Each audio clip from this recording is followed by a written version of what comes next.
Hey people, it's Edgar with a new video here. Sorry I've been updated, but I'm doing a thing where like once I see I get about 500 hits on one of my videos, and I'll make a new one. So and I have a couple of people that have emailed me and told me that, so I'm back at it for a new video. First thing I wanted to say was people, if you have an Instagram, if you want to follow me, I am on Instagram and I have all my stuff there. It's all medical stuff and so forth, and I'm interested to see what you guys are up to too as well. So if you do have an Instagram, follow me. It's Edgar'sEDU. I'll post a little thing underneath the video after it's done. Yeah, make sure to also if you're private and I can't see that you're pre-med or something, I usually don't follow back. But if I see someone from this channel or I see that you're pre-med, then I'll follow back. But if it's private, I can't see that you're pre-med, then I usually don't follow you back. So let me know. So let's get this started. I just wanted to just make a short video just about like informative topics that are coming up, and I think these will help you as well.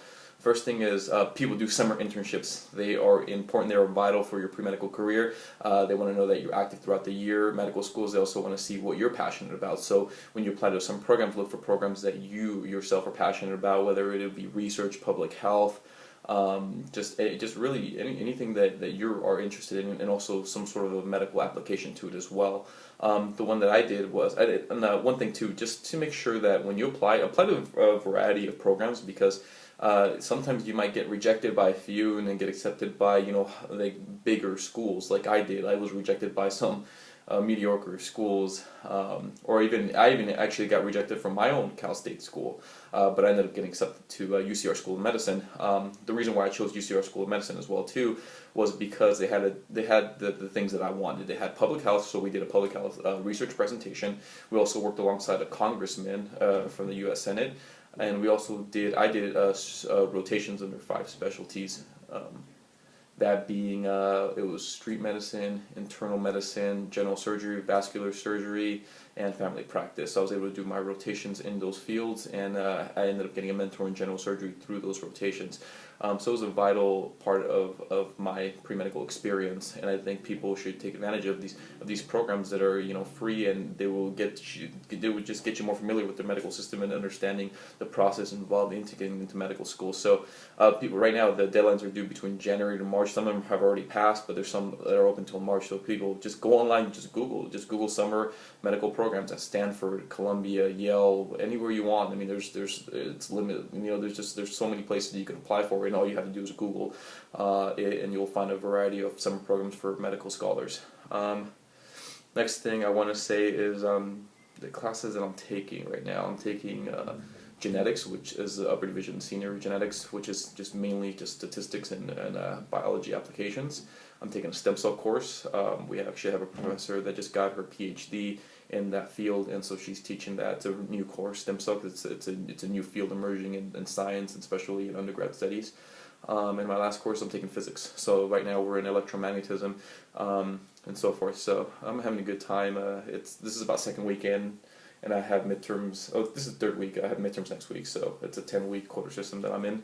Also, an important thing is social media, Facebook. I mean, I don't really log on Facebook as much, but I do have a lot of invites there. And just if you go on Facebook, all you gotta do on the search bar, maybe look up the medical schools surrounding your area. So for myself, what I did was I put a UCLA medical school, and there was like medical school, blah blah blah, UCLA this. So I ended up following that page, and just through following a variety of pages through that, Western medical school. So different medical schools around my region, they have invites to free medical conferences. I mean, I went to UCLA's conference. It was amazing. It was about their medical school. It was all free.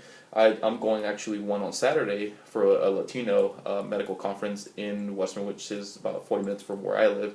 It's a free conference. They give you free food. They give you. There's also mentors there. There's also opportunities to shadow. There's going to be physicians there that are willing to let you shadow them. I mean, it's all free. I mean, so take advantage of Facebook and the social media attachment to that website. So if I were you guys, I would look that up.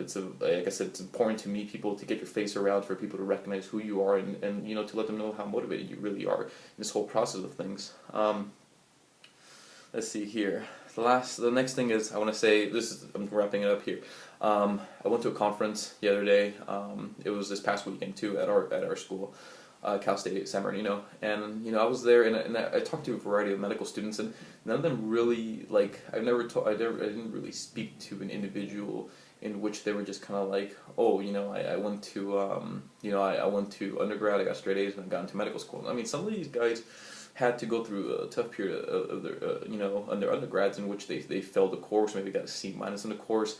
But they overcame the odds just because they knew what was on the other side, in which they were able to help patients and so forth. I mean, a lot of them, like I said, it wasn't a smooth ride for any of them. Even the 3rd or 4th year medical school students from UCLA or UCI or all the other schools that were around this area, not one, I think I spoke to maybe like 20 of them, and not one was like, oh yeah, I was an easy straight A student, undergrad I got into right away. Some of them had to take 2 years off, some of them had to go get a master's degree, just because what I was saying is there's obstacles along the way, and you just have to keep pushing forward if this is really what you want to do, and just go with what's pushing you. I mean, for me now, I study hours at a time. Now I'm studying genetics. Genetics is a difficult course, at least for me.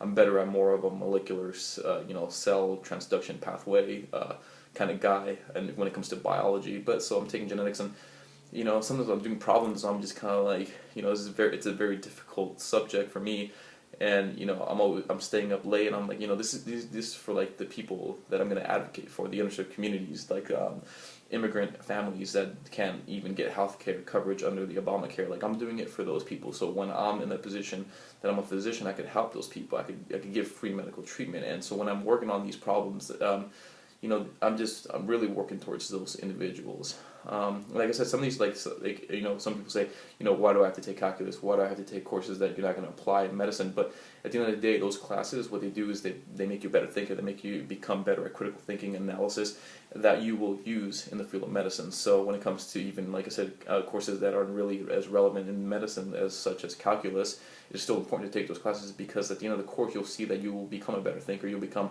a better person to analyze things. And so keep up with the coursework. And then lastly is people that are closer to applying to medical schools. If you're viewing this, if you're going to decide what schools you want to go to and so forth, there's a special website on the there's a special section of the AAMC portion called the AMSAR, the Medical School Admissions Requirements, and that one will tell you if you've done enough in your undergrad to apply to certain schools, because different schools, different medical schools have different requirements than what you need.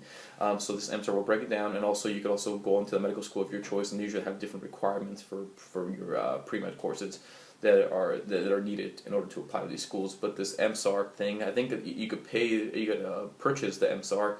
A lot of the medical school students, the guys from UCLA, UCR, all the students that were actually in medical school said they used this in their undergrad to decide what medical schools they were going to attend, which is MSAR. And I just Googled it right now, and I went on the website. It's about $12. I put the link down below and below there, and I said this is something that every medical student that I spoke with actually used this booklet to decide what medical schools to apply for and so forth. That's it, guys. Hopefully I'll make some new videos up soon. If you have any questions, if you have anything that you want me to talk about underneath, let me know. I am making another video later today for high school students that, because I've had a lot of inquiries as far as what it's like to be in college opposed to high school, so I'm gonna make a video for that. But if you have any other questions, please feel free to comment below, and hopefully I see you guys on Instagram and so forth, and I get to know some of you guys. Have a good day.